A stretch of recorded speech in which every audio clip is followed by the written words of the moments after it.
All right, welcome in KSO Show on a Wednesday. Mason Voth, Drew Galloway here with you as we get ready for K-State basketball tonight. Woo, woo, woo. I'm sure everybody is thrilled about that and looking forward to what will be coming K-State and UCF's way tonight. The Knights are 4.5-point favorites at this point in time.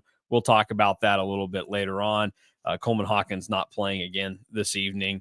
I think that was a given, but everybody's favorite college basketball reporter, John Rothstein, felt the need to put that out there this morning. So that is out there. No worries. He's not just going to magically show up. He is in Orlando with the team, but yeah, he will not be playing. So K-State will have to figure it out without Coleman Hawkins again tonight. But the main purpose of us being here today is I acknowledged it on Monday.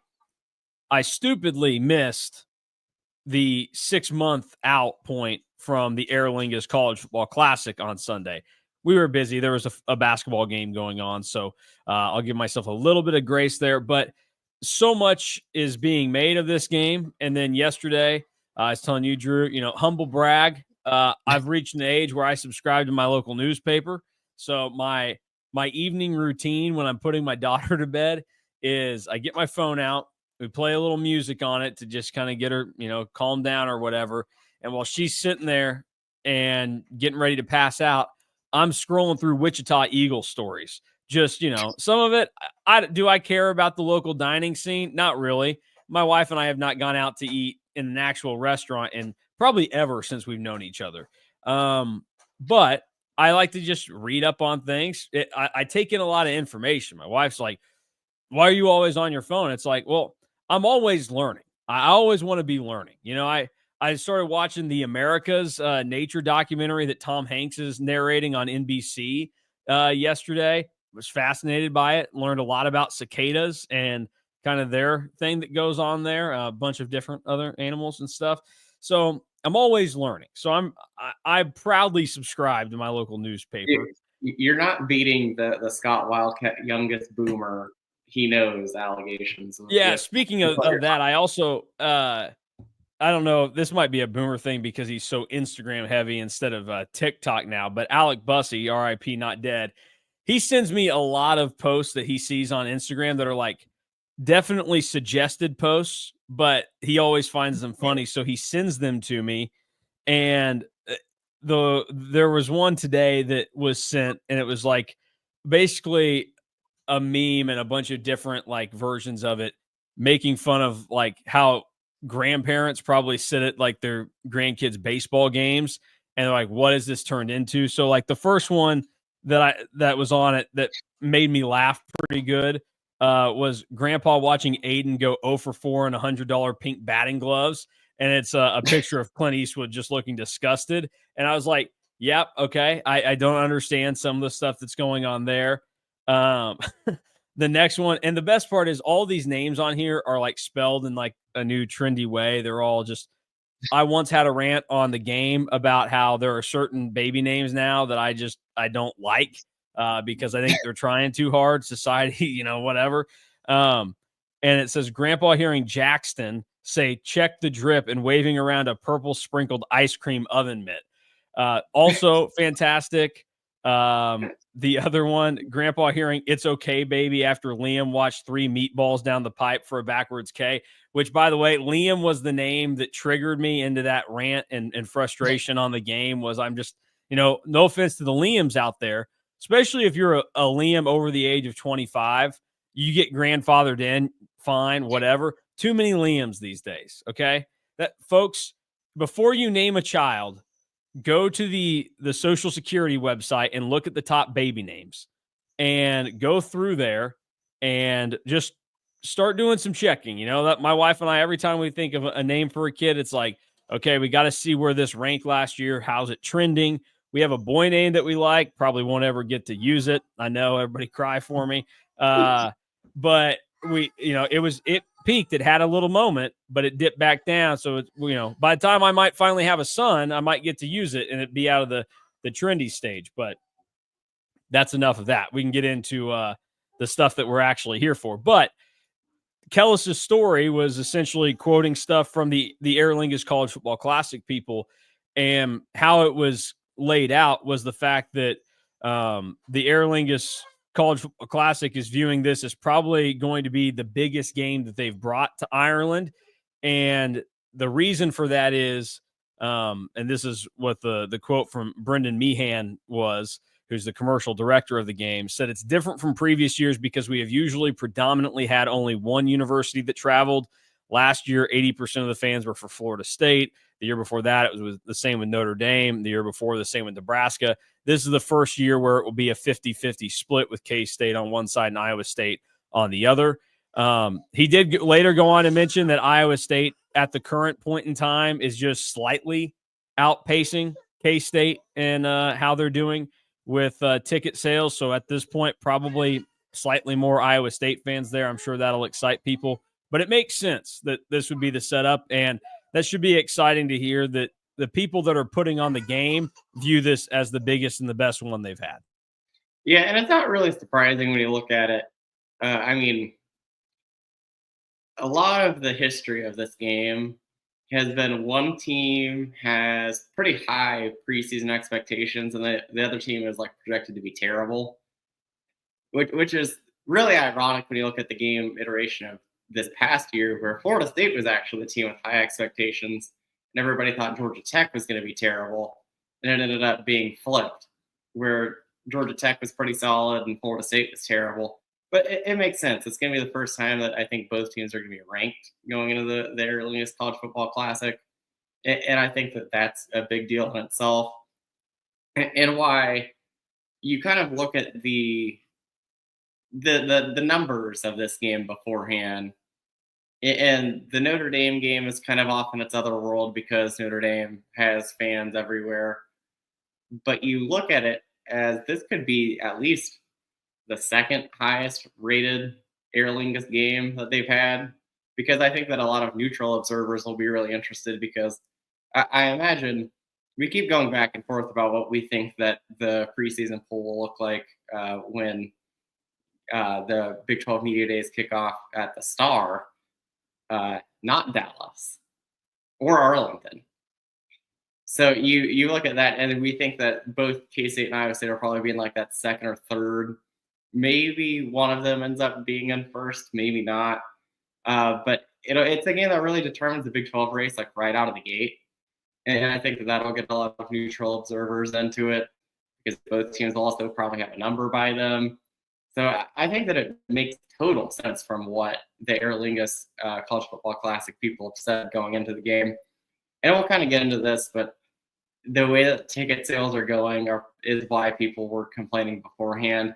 But I also think that this game is so unique that I think that it's kind of fun to go to Ireland and like have the game being played there, and it's great exposure for both schools.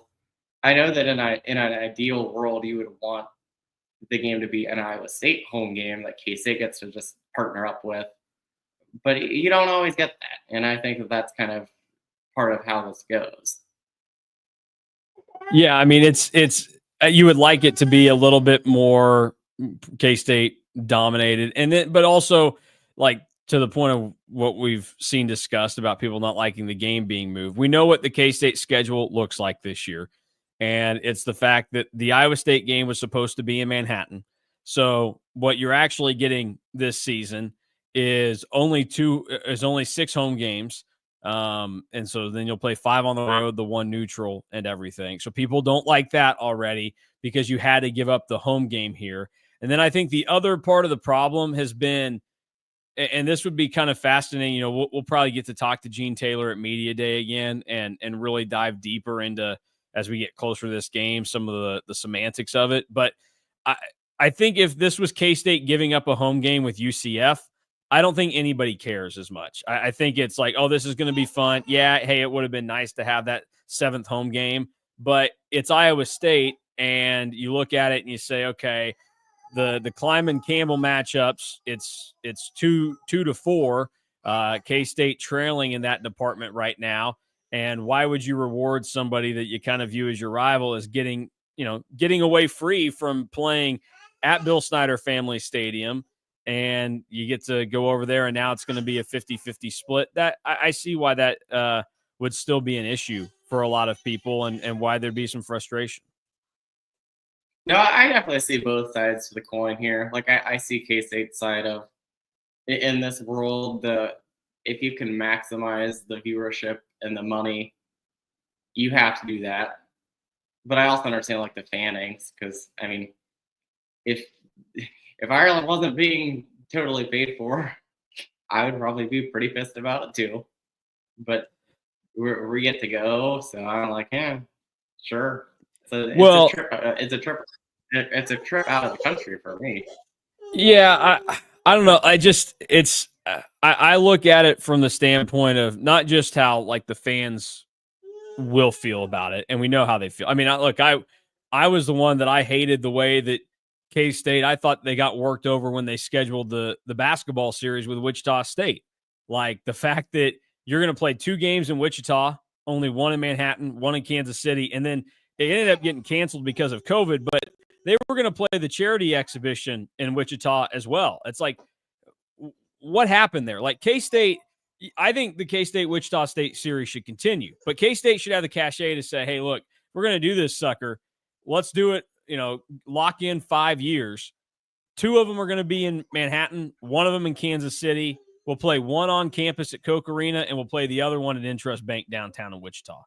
And I think that's how it should be done. The fact that Wichita State essentially made it out of that game or that series better than K-State did, that's a little maddening. And I think that's the same type of thing here where you look at it and you're letting Iowa State kind of get off easy with it. And you look at K-State as a team, this is a game where I think the majority of fan sentiment would probably be that this is K-State setting themselves up for a loss to Iowa State, because there's already this notion that it's just some overwhelming dominance that Matt Campbell has over Chris Klieman.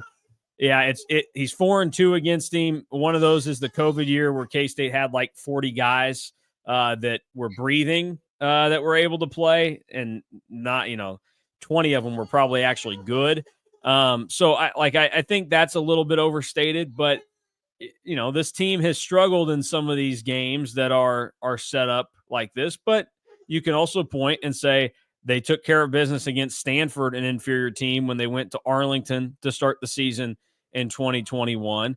Chris Klieman, his 3rd game ever at K-State was on the road in SEC country. He handled that.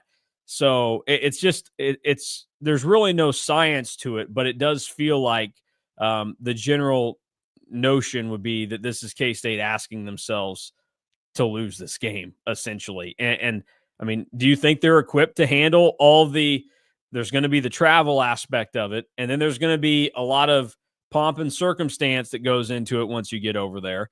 Then you actually have to play the game, and is this team going to be ready, not even week 1, but week 0, to play a conference opponent, a rival, and a team that, while they lose a decent amount of their production that made them good, they bring back their quarterback for a 3rd year as a starter. We know Matt Campbell is probably one of the top 5 or 6 coaches in the Big 12. And K-State has some questions of their own. Once again, a new play caller. You're breaking in new pieces in all these different spots. The offensive line is going to be a total reset. Like, where do you think K-State will be at here, and how prepared will they be to actually win this game?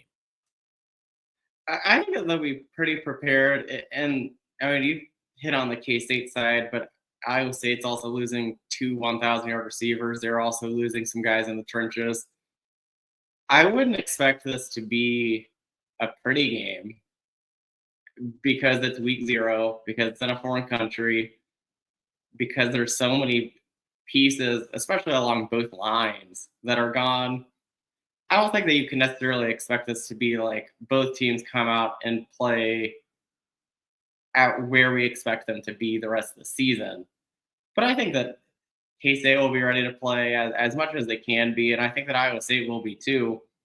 But like I said, like there's just so many new pieces on both sides. I think that's what makes this game even more fascinating, is knowing what both teams are going to be losing beforehand.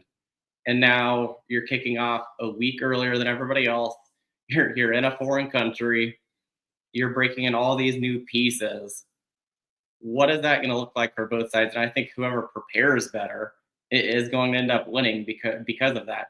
The other thing that I would say that I think that is why K-State's going to be ready to be prepared. Look at what K-State has done under Chris Klieman in week 1. I wouldn't expect that to be any different in a week 0 setting, because I know that a lot of what Chris Klieman has done in week 1 has been against FCS schools. Matt Campbell has been kind of the same way, but Matt Campbell in week 1 is typically kind of a little bit slow out of the gates and has a little bit of the old Bill Snyder in him, where, especially 2.0, where they just try not to show a ton week 1 and just do enough to win. So they play kind of sloppy kind of games with FCS schools. I think this past year they only won 21-3 against South Dakota, who wasn't a world-beating FCS team. So you kind of look at that as like, okay, Matt Campbell has been kind of slow out of the gates to start week 1. Chris Klieman teams have dominated FCS schools from the beginning of him arriving at K-State. So it's kind of fascinating there, because I think that it really is going to be kind of a coin flip. I know that there's already a spread out, but I think that the spread will be closer to a pick at kickoff than not. Yeah, it's a good point about how the teams have started, because you look at, Iowa State last year, it really took them 3 halves to wake up, because they looked dead in the water in that first half against Iowa, and then they were able to come back and win and really do a lot of it in the second half. And it's good perspective, too, just on a general outlook for K-State. Think about last year. The UT Martin game kind of felt gross and underwhelming, and K-State still blasted them, handled them pretty easily. And you look around at how other teams have fared against FCS schools to start their season. They are a little bit more dogfighty or ugly and gross. And I think the nature of this game will probably be that, where it will probably look a little sloppy. I think when you get 2 teams that are on similar footing to start the season against each other, and there's so much on the line, and then you factor in the fact that the weather, it seems like it's always raining and overcast for this game. Like there's probably going to be some sloppiness to it. It's going to be a grind. And what we've seen is that the only game that's kind of been like that for these 2 teams, Chris Klieman and K-State did win in Ames in 2022 when they beat Iowa State 10-9. So they found a way, and we'll see how that goes. But it just, I really wonder with this team, because we saw really that last month of the season last year, they had a lot of reason to be up and ready to go for those games, and they didn't do it against Houston. Then they didn't do it against Arizona State, and Iowa State. They were competitive in the Iowa State game, but they just, too many things went wrong early for them. And this team, this specific team with the makeup they have, has to prove that they can be better getting out of the gates. Now, some people might say, I think that is possible because Matt Wells is going to be the offensive coordinator now. Or you would hope that over the course of the offseason, any of the flaws that Avery Johnson had that contributed to those 3 losses in November have been fixed. But the offensive line is going to be a significant thing going into the season next year on how do those guys work together. I don't know that we're as much worried about their talent. I think there's a lot of options that you can circle into the lineup if you need to, but how are they going to work together? And then you've got Jace Brown. The tight ends remain the same, and people, I think, should feel good about what Dylan Edwards and Joe Jackson did in the Rate Bowl. But yeah, if you look at both offenses, I think K-State's in a better spot because they have more proven playmakers right now than Iowa State does. Yeah, and that's the other side of this is, we look, K-State, obviously the concern might be you're going to have to learn how to live life without Jacob Parrish. So the secondary was already a little concerning, mainly at corner last year. I think the safeties came around. Some guys didn't play their best, but I think you'll feel okay there. But corner is a concern spot, but seems like things are going well early enough for Jaden Rowe. But we still, as you talked, spring ball is so late this year. Like we're not going to have any real indication on that. And as we know, we don't really know anything about these guys until the games actually start getting played, because we thought this K-State basketball team was going to be in the NCAA tournament no problem this year, and now we're going to see them sweat out not finishing below 500 overall. But Iowa State, on the other side of things, they lose their top two receivers, two 1,000-yard receivers that Rocco Becht had at his disposal, and wasn't overwhelmingly good with his numbers last year. He wasn't bad. I don't want anybody to think that, but he and Avery Johnson both had relatively pedestrian years last year for quarterbacks in terms of throwing the football. And now you take away two really, really good players there. Iowa State's going to be hurting in the production department a lot more than K-State. And I think you would just kind of assume that K-State is going to be able to take a lot of the key parts from last year that they've retained, and those guys should take another step forward, Avery Johnson being one of them. Jace Brown has continued. We've seen it year one, year two, he gets better and better. He had an awesome game against Iowa State last year. He made big plays when you needed him to, not just against ISU, but also against Colorado. So you give the advantage to K-State still. I think they should win. If we're playing this game on paper, K-State should win. But we know that this game is getting played in Ireland and all these other things. And there's some concern there about how this team has handled certain situations that you would think they'd be ready for, but then they're not.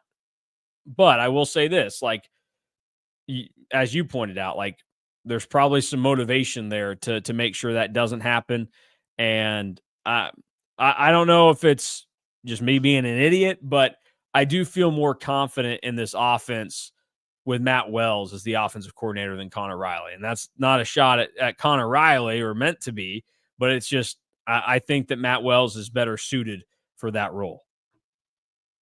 I'll take a page out of our friend KSO_fans playbook and say that no matter who the offensive coordinator is going to be, it was probably going to look better because this is the second year of Avery Johnson starting. So you're kind of assuming that you're going to get a little bit of growth. So just doing a little bit more digging on what Iowa State might look like. I mean, Chase Sowell from East Carolina is probably one of their best transfer commits. He was a pretty productive player at East Carolina, had 678 yards and 3 touchdowns. It is tall, 6'4". And then Xavier Townsend will probably be in that other mix for that other receiver. And he kind of does it all and did it all at UCF. What's interesting about Townsend is that we didn't really see him play a whole lot last year at UCF because after 4 games, he decided to just redshirt and transfer. So we haven't really seen him a lot. But I think that playmaking is probably more towards K-State. Defense is kind of a toss-up because Iowa State loses a lot on defense. K-State has lost a lot on defense. So I would lean this to be maybe a little bit more high-scoring, even though there isn't as many proven weapons on the Iowa State side of the ball on offense, because I think that this just feels like a game that the offenses are just going to be a little bit ahead because you have so many new pieces on defense. And I think that it's easier to add in new pieces on offense and get a flow and a rhythm than defensively. Yeah, and one other thing that I would point out, we talk about the weather situation because that's going to be such a big deal. It would seemingly insinuate that running the football would be more important in this game. And K-State last year had one of the better run defenses in the country. And I know that some people will look at what took place last season in Ames and think, oh, well, I don't know. Iowa State still had, a pretty good day running the football against them. Yeah, those were anchored by 2 big runs that were kind of backbreakers. But I think that Iowa State still has a running back problem. That they're not totally fixed there. That will be an issue. You think K-State will have that cleaned up and ready to go? And throwing the ball may not be as easy. And I don't know that you're going to necessarily need to do that in this game. So I think that there's enough where K-State should have the edge. I think overall next year, by the time we get to the end of the season, they should be the better team, just based on what they have going on and the knowns that we see them with and their portal haul. I think you would give the edge to K-State over Iowa State in that regard. But as we've seen, kind of the deal with Iowa State is when you think it may not be one of their better teams, they turn out A-okay. And we know that you're not going to go over there with K-State and just see a bad Iowa State team. I don't think that is totally possible anymore under Matt Campbell. Even the 2022 team that was not good, they were in so many of those games. Like they could have beaten K-State at home. They could have beaten Texas on the road. Like they had so many opportunities. They probably win those games if Hunter Deckers isn't their quarterback. And not because of him getting caught up in the gambling thing, just because I don't think he's a very good quarterback. So that was not a gambling insinuation there. But it's going to be fascinating to see how this game looks. But so many other interesting parts of it. The travel aspect, obviously, what the fan dynamic's going to be like there. I think once everybody is over there, it'll be exciting. I think everybody that is still here stateside watching, everybody's going to be excited that the very next college football game that you watch is going to be K-State, Iowa State. Like you are going to get to be a part of it. And when you wake up week 0, it's not just like, oh yeah, hey, this is nice. Football's on. It's like, I get to watch my school play football today and I don't have to wait another week. And then, you kind of get some nice time baked in later in the season where K-State gets an extra bye week and you'll have those days where you go, man, I can just enjoy the games. I don't have to worry about my team playing. But there are plenty of things to discuss as we get closer to the game. But I just kind of wanted to take a look at it here and honor that we're about 6 months out from it, a little under it now. And so the next time you see the Cats hit the gridiron in Dublin, Ireland this August, it will be in the Aer Lingus College Football Classic. Wildcat Nation, you can dominate Iowa State in the Battle of the Fans and turn Dublin purple. You can do your part by purchasing single game tickets between now and February 28th. So only 2 days left at kstatesports.com, or you can lock in official travel or hospitality packages at cats2ireland.com. Then you can check out cats2ireland.com each Tuesday at noon to see who's leading in the Battle of the Fans. So that's a nice little option for everybody if you're trying to keep track of, hey, how's this going? Where's K-State sitting at right now? Get in there, see where it's going, and try to at least, catch up to Iowa State. 50-50 split. That'd be nice for everybody. Let's talk a little basketball, Drew. I know you're excited for... Oh, go. Oh, you got Ireland fun fact. How dare I forget that? I have a great fun fact that works as a segue. Perfect. So we're about to talk basketball. Oh, we're going to talk about Knights? So we're talking about basketball. Moby Ike Garuka from Galway, Ireland. There's been one Irish NBA player. Can you name the Irish NBA player? How long ago did he play? Drafted in 1997. How many years did he play? Let me check that right now. This is going to be a tough one for you. I can't lie. I'm showing my hands so people know I won't Google this. He did go undrafted, but played in the NBA from 2000 and 2002 and played on the Magic. And then played for the Suns from 2005 to 2007. So 97 to 2002, he was with the Magic. 2002 to 2003, he was with the Magic because he went undrafted and played overseas, and then 05 to 07, he played for the Suns. Okay, and I imagine he only averaged like 1.3 points per game or something. 3.7. Okay, was it a name that you had heard of? You just didn't know he was from Ireland when you first? No, never heard of this guy. That's why I said he got no shot. He actually started 8 games for the Magic in 2002. Okay, well, and played, and every year that he was in the NBA outside of 2005, he was in the playoffs and played. And his last year in the NBA was 2007. Yeah, that's the part that could maybe give me a chance because 2007, like that's when I start to remember. I have a lot of my sports memories, and Other than the Mavs, Phoenix Suns. Well, I was gonna say, other than the Mavs, I think the two teams that I saw or played with the most were the Suns and the Rockets, because I loved Yao Ming, and the Suns. Something about them, I like the uniforms and everything. The purple and orange is kind of fun. The old orange PHX jerseys I really liked. I don't know that I have any idea though on this one. When you say it, maybe y'all. This guy was a center, 6'11", 250, went to Auburn. Pat Burke. From Ireland. Never heard of him. The only center from a European country for the Suns that I know is the Polish Hammer, Marcin Gortat. So Moby looking to be the second NBA player from Ireland. Yeah, that probably won't happen, but everybody should have dreams.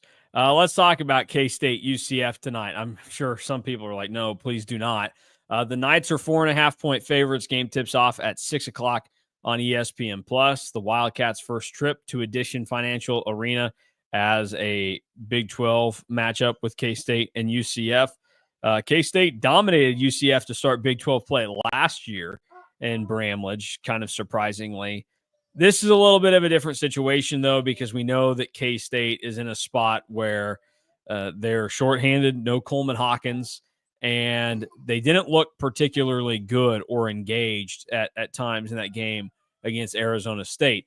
I was going to use this for one of the daily questions, but I haven't gotten to doing that yet. There will be one tomorrow. We've had some things go on that have not been enjoyable for me to come to grips with in the Voth household. Namely, we had a vet visit yesterday. Was not the most fun for me. So that was a great time. But I promise there will be a video tomorrow. But one of the questions that got asked was by Peeves, who has some good basketball thoughts from time to time, a lot of the time. He was asking, there was some complaints about the five that were on the floor that started the game against Arizona State, or how the rotation looked. Would you run back the same starting five tonight against UCF, or are you trying something different if you're Jerome Tang? That's a tough question, because if you don't start that five, are you starting Moby? I guess that would probably make the most sense, would be to start Moby in this lineup, because then you still have CJ Jones that can come in off the bench. Because if you don't, then you don't have, I guess you only have David Castillo as your guard depth for the entire bench. So, I mean, I think I would just run it back, but if they wanted to start Moby, I think it would be really fun, because we're at the point of the season where I just want the most fun to happen, and like a Moby start would be kind of electric. That's a good way to put it. We're kind of in the whose line is it anyway stage of the season, where everything's made up and the points don't matter. Yeah, there are going to be points on the scoreboard that give you a win or a loss, but they don't really matter for what's going on this season. I look at it in kind of the same fashion. I just don't know what you do differently to try and kind of benefit you, because if you go and look at how K-State did things against Arizona State, it's not like they played a ton of guys in that game. They ended up with only 8 guys got minutes in the game, and I don't think anybody wants to see Ugonna and Yinso start or really play that much right now. And like David Castillo isn't going to start because, Doug McDaniel's got to be out there. Brendan Hasen's got to be out there. Max Jones has to be out there. There's no doubt about it. 3 of your 4 best players available at this point in time. And then we know, David Gasson is probably your best player. So it really comes down to that last spot. And options wise, you basically just have to say to yourself, is it CJ or is it Moby? And I don't know that CJ was the problem for why things didn't look good. At least, like the starting 5 wasn't overwhelmingly an issue in that game to me. Because K-State, I get people didn't like seeing Arizona State go on that run, but also There wasn't a stoppage. The game wasn't out of control. So like Jerome Tang probably didn't feel the need to burn a timeout early to change much. And they're really limited now on what they can change because, Coleman Hawkins isn't there. You don't have a ton of depth. I mean, the guys that they're playing for depth right now, they haven't wanted to play at times over the last 3 weeks. David Castillo wasn't playing that much. Ugonna and Yinso was not playing that much. Like, they're just in a spot that they're kind of handcuffed right now. And again, that's not taking the blame off of them because they made this roster and you have to be prepared for when somebody might go down. But the reality of the situation right now is that they don't really have many other options. No, that's why I pushed back pretty hard on why did they not take a timeout earlier and sub out guys? Who do you want to come in right now? And then I went through the play-by-play of what was going on. When was K-State going to call timeout to make a sub? It was 9-6. Then Arizona State made a 3, and then it was 12-6, and then you got the media timeout, and it was still 12-6. So I just have issues with that. And we've been to the people that have harped the most on timeouts not being called at the right time, subs being kind of weird. There aren't a lot of guys right now that are left that K-State can really play. So that just kind of is what it is, and you hope that they play well tonight in a game that I think will probably be kind of gross because UCF, I thought, had kind of given up on the season a little bit, but then they beat Utah, who might have given up more because I have a feeling, and this is my tinfoil hat conspiracy, that Craig Smith may have been let go even though they'd won the last 2 games. That's the only reason I can think of that they would beat KU and K-State back-to-back and then look so flat against UCF, who had lost every game in February up until then. So Craig Smith may have been let go beforehand, or and something was weird there. Yeah, that's true. Or it's just the fact that K-State and KU are deeply flawed teams right now that we're on the road, and Utah has been pretty stinky away from home. Road games for Utah this season, they lost by 25 at Baylor. They lost by 23 at Iowa State. They lost by 34 at Houston. They lost by 9 at Oklahoma State, by 11 at West Virginia, by 10 at Cincinnati, and by 4 at UCF. They play at Arizona tonight. Good luck, Utah and Josh Eilert. By the way, again, sneaky big game if you want to get that bye. Yep. The standings are so jumbled up from 7 to 12 that there is kind of a lot that could go on there. Yeah. So if you just kind of look around tonight at things that might happen, so we'll I'll just kind of go through this and do it how we think it might play out. We probably think BYU beats Arizona State tonight. We think Arizona will beat Utah. If K-State wins tonight, there is this jumbled mess of teams at 8 and 9. TCU, Baylor, K-State, West Virginia would all be 8 and 9. And then you could even, if Utah were to pull off the win somehow, I don't think that would happen. There would then be another team thrown into that mix of 8 and 9 teams. I'm, again, doubtful that takes place, but you're going to have the opportunity there.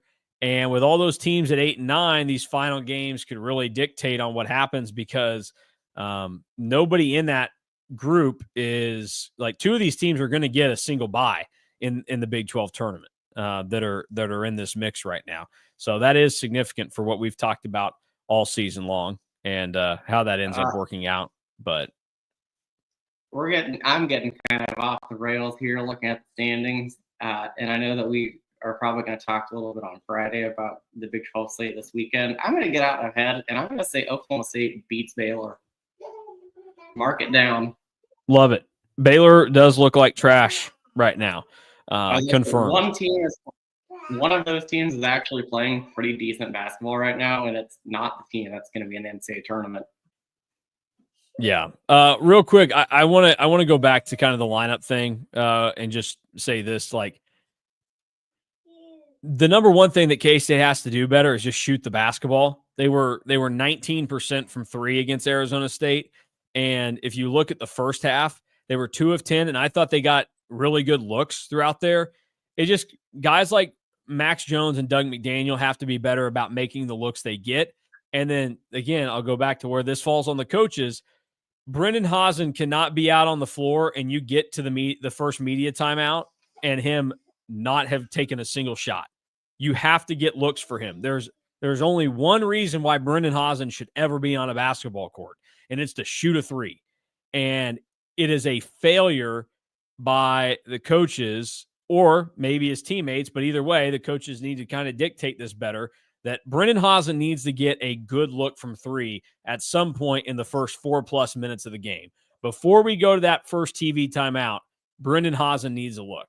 And we've seen that continue to be a trend in these games where K-State struggles, is they don't find a way. And they should have known, based on how he played at Arizona State, that, and a lot of these teams look at it now, Brendan Hazen is kind of one of the keys to the K-State offense in this run that they were on. He had a really good stretch there where he was making the shots. And we also know the other stuff that he was doing well, elevated from his other points this season. So that's probably the number one thing I'll be watching for tonight, is you can kind of tell how this game is going to go if Brendan Hazen is able to get a good look early in the game or not. Because people, I think, sometimes have unfairly placed blame on Brendan Hazen for some of the shots he's taken this season. Like, well, that's a terrible shot. Well, he kind of has to take some of the terrible shots because his team isn't getting him any of the good ones. And you need him to take those. And also, yeah, he ends up with the ball sometimes, it seems like, in unforgivable positions that his teams put him in. So I don't think it's all on him for some of the bad shots. Now, there are times where it's like, let's have a little awareness there, not pop that one right now. But you don't have many choices when you're the shooter and you can't get good looks. Yeah, they got to do a better job getting Brendan Hazen good looks. I remember one that they ran a set play for him, and he ended up taking a fadeaway 3 that just had no shot in the world to go in.